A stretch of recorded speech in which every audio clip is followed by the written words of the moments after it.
Breaking news చూస్తున్నాం. కర్నూలు జిల్లాలో జరిగిన ఘోర బస్సు ప్రమాదంలో నెల్లూరు జిల్లా వాసులు ఒకే కుటుంబానికి చెందిన 4 దుర్మరణం పాలయ్యారు. వింజమూరు మండలం గొల్లవారిపాలెంకు చెందిన గొల్ల రమేష్ కుటుంబం బెంగళూరులో స్థిరపడింది.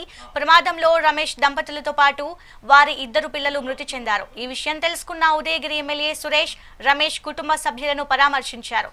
ఈ విషాద ఘటనతో గొల్లవారిపాలెం గ్రామంలో తీవ్ర విషాద ఛాయలు అలుముకున్నాయి.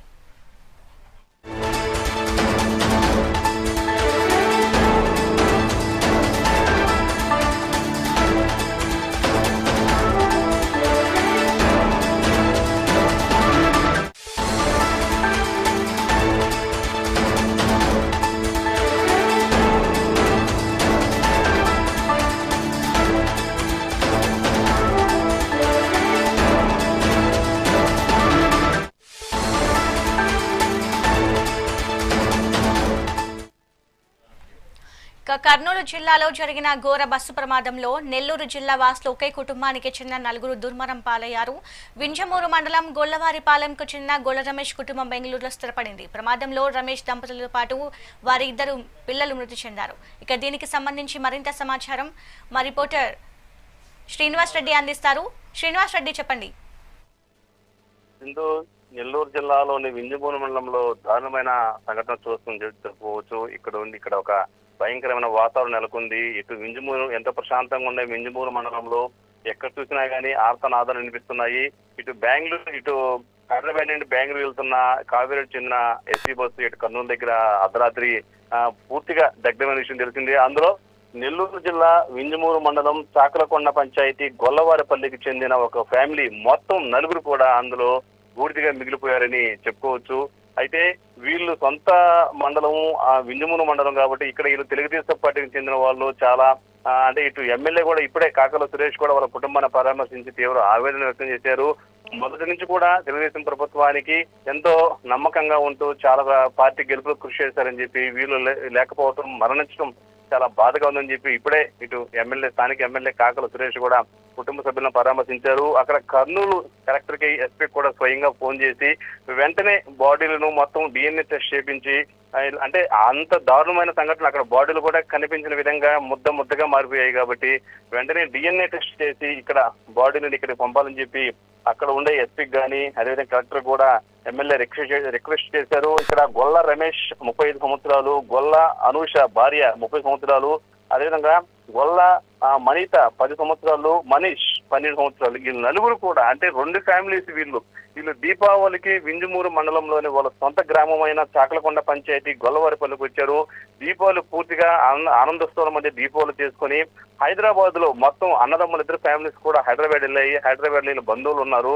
హైదరాబాద్కి వెళ్ళి అక్కడ ఎంజాయ్ చేసి అంటే పండగ పూట అంతా సరదాగా అందరితో కలిసి ఎంజాయ్ చేసి ఇంకా బెంగళూరుకి విధి నిర్వహణలో భాగంగా బెంగళూరుకి జాబ్ లో జాయిన్ అవడానికి పోతా ఉంటే ఈ యొక్క దారుణమైన సంఘటన చోటు చేసుకుంది.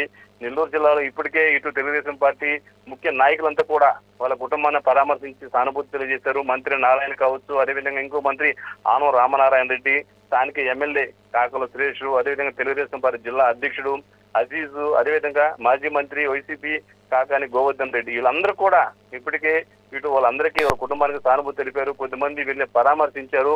ఏది ఏమైనా గ్రామంలో ఎంతో అందరితో కలవడిగా ఉంటూ ఏదైనా అక్కడ బెంగళూరు స్థిరపడ్డారు కాబట్టి ఆర్థికంగా కూడా బాగా స్థిరపడ్డారు కాబట్టి స్థానికంగా కూడా వాళ్ళంతా సహాయ సహకారాలు అందించే మంచి కుటుంబం అని, ఎవరితో కూడా ఎలాంటి గొడవలు లేని కుటుంబం అని, ఈ కుటుంబం ఈ విధంగా దారుణంగా ఇటు భార్యాభర్త 2 పిల్లలు ఇటు బస్సు ప్రమాదంలో దారుణంగా ఈ విధంగా కాలిపోవడం పట్ల ఇక తీవ్ర ఆవేదన వ్యక్తం చేస్తున్నారు.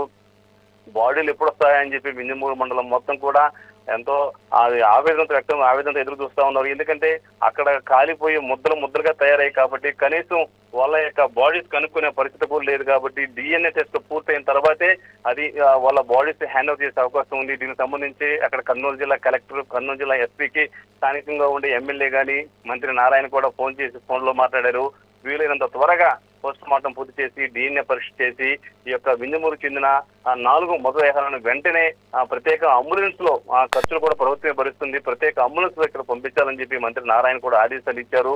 ఏదేమైనా కానీ ఇది చాలా దురదృష్టకరమైన సంఘటనగా చెప్పుకోవచ్చు. నెల్లూరు జిల్లాలో ఇలాంటి సంఘటనలు అంటే ఈ విధంగా ఒకే కుటుంబానికి చెందిన ఇంతమంది ఇటు జిల్లాలో కావచ్చు బయట ప్రాంతంలో కావచ్చు ఈ విధంగా చనిపోవడం అనేది ఎప్పుడు చోటు చేసుకోలేదు.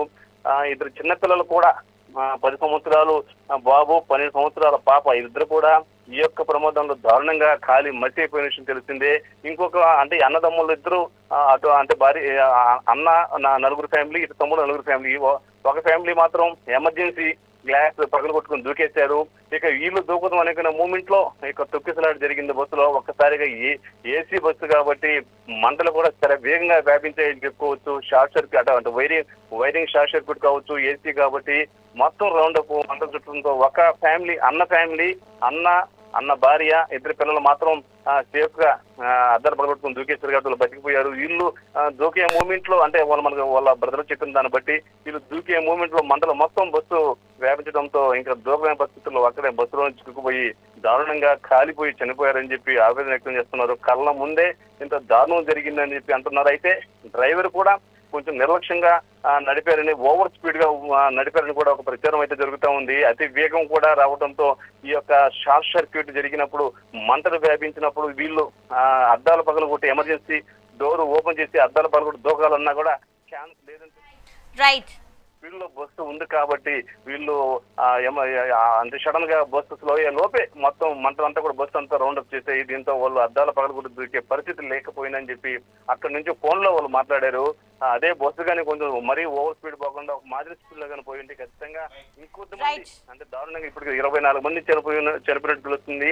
ఇంకా కొంతమంది సీరియస్ ఉన్నట్టు తెలుస్తుంది. ఇంకా కొంతమంది బతికే అవకాశాలు ఉన్నాయని, ఓవర్ స్పీడ్ కూడా అతి నిర్లక్ష్యం కూడా ఇందులో కనిపిస్తుందని చెప్పి అక్కడ బస్సులోంచి ప్రాణాలతో బయటపడ్డ వాళ్ళు ఇటు ఫోన్ లో ఇక్కడ మనతో చెప్పడం జరిగింది. ఏదేమైనా ఈ దారుణమైన సంఘటన పట్ల ఇటు ముఖ్యమంత్రి కూడా స్పందించారు.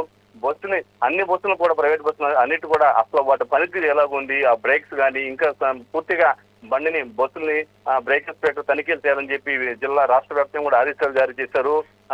ఈ విధంగా ఈ రోడ్డు రవాణా శాఖ కూడా ఇందులో మనం ముఖ్యంగా చెప్పుకోవాల్సిందంటే ఈ యొక్క సీజన్ ఇది దీపావళి, సంక్రాంతి, దసరా లాంటి సీజన్ లో ఇలాంటి ప్రైవేట్ బస్సులు ఈ విధంగా అధిక డబ్బు వసూలు చేస్తూ ఫిట్నెస్ సరిగా ఉన్నా లేకున్నా బస్సులో పంపిస్తుంటారు. దానికి తోడు ఉన్న సీటింగ్ 42 అయితే 50 మందిని 60 మంది. ఇలాంటి సమయంలో ఈ యొక్క రవాణా శాఖ అధికారులు కూడా కొంచెం కేర్ తీసుకొని బస్సును కూడా తనిఖీ చేస్తుంటే ఈ ప్రమాదం ఖచ్చితంగా జరిగేది కాదని కూడా వాళ్ళు ప్రాణాలతో బయటపడ్డ కొంతమంది ప్రయాణికులు అంటున్నారు. ఇందులో ఇటు రవాణా శాఖ నిర్లక్ష్యం కూడా క్లియర్ గా కనిపిస్తుందని, ఇటు దీపావళి అయిపోయింది కాబట్టి ఎంతో మంది ఊర్లకు వెళ్ళిన వాళ్ళు తిరుగు ప్రయాణంలో ఎటో ఒకటి గమ్యం చేరదామని చెప్పి బస్సు ఫుల్ అయినా కానీ నిలబడుకునైనా వెళ్దామని చెప్పి కూడా ఎంతో మంది ప్రయత్నిస్తుంటారు.